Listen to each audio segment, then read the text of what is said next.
Station থেকে মাত্র 4 kilometre নবাবহাটের 108 Shiva মন্দির। বাস বা টোটো করে খুব সহজেই পৌঁছে যাওয়া যায়। মন্দির পরিসরে পৌঁছে যাওয়ার পর অনেকটা বড় জায়গা জুড়ে কার পার্কিং এর ব্যবস্থা আছে। কোন গাড়ির জন্য কত টাকা ধার্য করা হয়েছে তা একটা সাইনবোর্ডে লেখা আছে। মন্দির চত্বরে ঢোকার আগেই রয়েছে বিশ্রামাগার ও 108 শিব মন্দিরের অফিস। তার পাশে জুতো রাখার ও হাত ধোয়ার ব্যবস্থাও রয়েছে। তার সাথে একটা ক্যাফে আছে যেখানে তোমরা তোমাদের জলযোগ সারতে পারো। আর আছে টিকিট কাউন্টার, যেখানে টিকিটের মূল্য 2 টাকা। সকাল 8টা থেকে সন্ধে 7টা অবধি এই মন্দির প্রাঙ্গণ খোলা থাকে এবং পুজো দেওয়ারও সুব্যবস্থা আছে। বর্ধমানের নবাবহাটে প্রায় 230 বছর আগে এই মন্দির গড়ে তুলেছিলেন মহারানী বিষ্ণুকুমারী দেবী। দেশের বিভিন্ন প্রান্ত থেকে সাধু সন্ন্যাসীদের এনে জাঁকজমক করে এই মন্দির প্রতিষ্ঠা করা হয়েছিল। মহারানী বিষ্ণুকুমারী বর্ধমানের নবাবহাটে 108 শিব মন্দির প্রতিষ্ঠার এক দীর্ঘ ইতিহাস আছে। এই মন্দির নির্মাণ শুরু হয়েছিল 1788 খ্রিস্টাব্দে, শেষ হয়েছিল 1790 খ্রিস্টাব্দে। সেই সময় বর্ধমান সংলগ্ন নবাবহাট এলাকায় মহামারী দেখা দিয়েছিল। বহু মানুষের মৃত্যু হয়েছিল। স্বজনদের হারিয়ে শোকে মুহ্যমান হয়ে গিয়েছিল এই এলাকার বাসিন্দারা। এলাকায় মন্দির গড়ে বাসিন্দাদের ঈশ্বরমুখী করে তাদের শোক ভোলাতে চেয়েছিলেন বর্ধমানের মহারানীমা। সেই ভাবনা থেকেই নবাবহাটে এই 108 শিব মন্দির গড়ে তোলেন তিনি। মহা আড়ম্বরে এই মন্দির প্রতিষ্ঠা করা হয়। জপমালার আদলে 108টি এবং অতিরিক্ত আর একটি, মোট 109টি স্থাপত্যকে গেঁথে প্রতিষ্ঠা করা হয় এই মন্দির। এই মন্দিরমালা বর্ধমানের এক অনন্য শিল্পকীর্তি। এই 109তম মন্দিরটি প্রতিষ্ঠার সময় সেখানে লক্ষ সাধুর উপস্থিতি ঘটেছিল।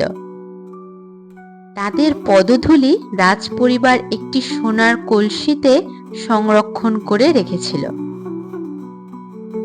মন্দিরগুলির গঠন একই রকমের। ওড়িশার বালেশ্বর মন্দিরের আটচালার নকশার আদলে নির্মিত সেগুলি। মন্দিরগুলির অবস্থান যেমন পাশাপাশি, তেমনি প্রতিটি মন্দিরের সামনেই আছে খোলা টানা বারান্দা। প্রতিটি মন্দিরই একটি দরজার। সব মন্দিরেই রয়েছে কোষ্ঠী পাথরের গৌরীপট সহ শিবলিঙ্গ। প্রতিষ্ঠার সময়ে সবগুলি মন্দিরের সামনেই একটি করে বেলগাছ রোপণ করা হয়েছিল।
মন্দিরের পাশাপাশি আছে মা অন্নপূর্ণার মন্দির আর আছে পার্বতী মন্দির।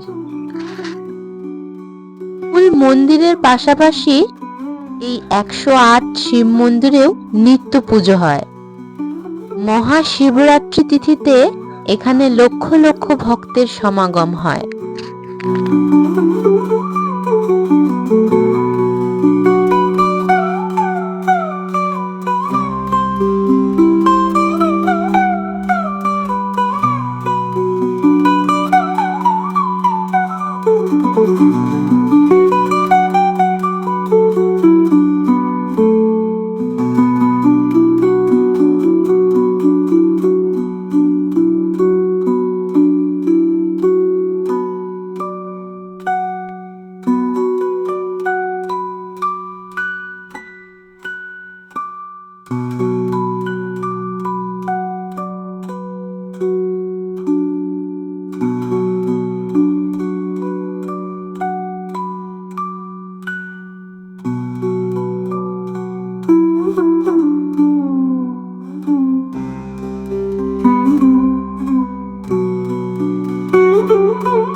এখানে অনেক মূর্তি নির্মিত আছে, যে মূর্তিগুলোর কারুকার্য অসাধারণ। এই মূর্তিটি হলো বৈকুণ্ঠ ধাম, যেটা লক্ষ্মী নারায়ণের আবাসস্থল, যেখানে লক্ষ্মী নারায়ণ একত্রিতে পূজিত হন।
একশো আট শিবলিঙ্গের প্রত্যেকটারই আলাদা নাম আছে, যেমন ভোজনাথ, কালেশ্বর।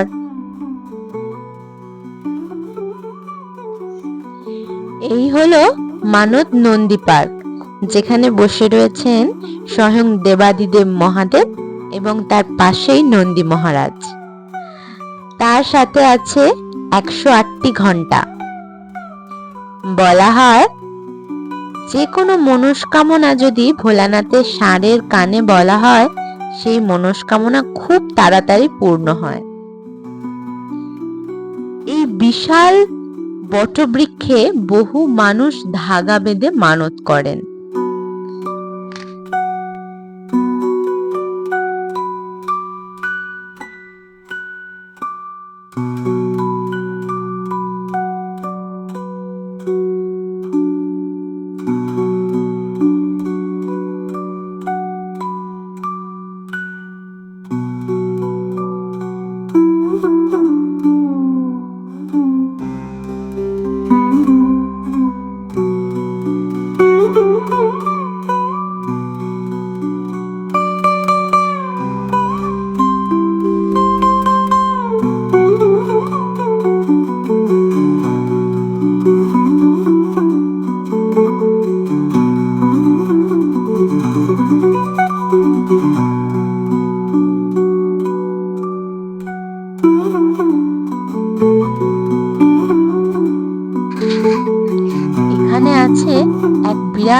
জলাশয়। এই জলাশয়ের জল পুজোর কাজে ব্যবহৃত হয়। এই জলাশয়ের চারিদিকের প্রাকৃতিক সৌন্দর্য ও শান্ত পরিবেশ মনকে এক আলাদাই প্রশান্তি দেয়।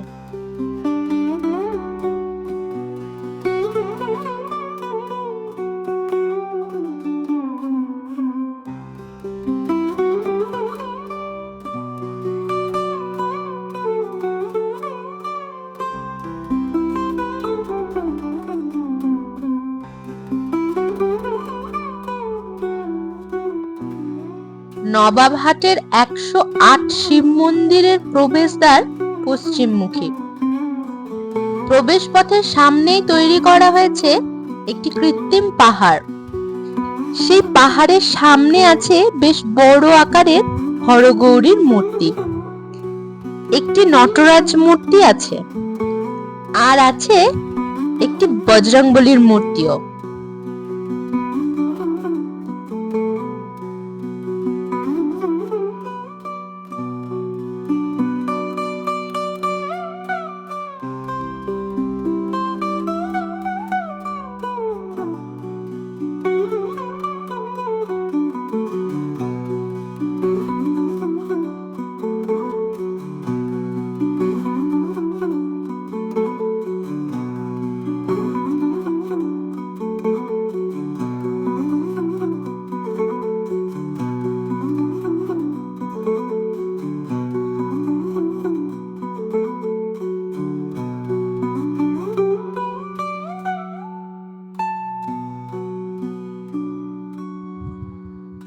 আরো আছে একটি ত্রিদেবের মূর্তি, মানে ব্রহ্মা বিষ্ণু মহেশ্বর একসঙ্গে।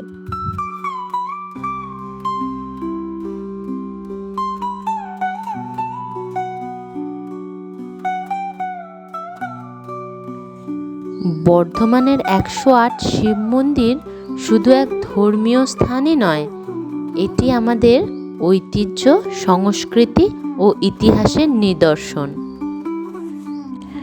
বর্ধমানে বেড়াতে এলে অতি অবশ্যই এই ঐতিহাসিক স্থানটি দর্শন করবে। মন এক পরম শান্তিতে ভরে উঠবে।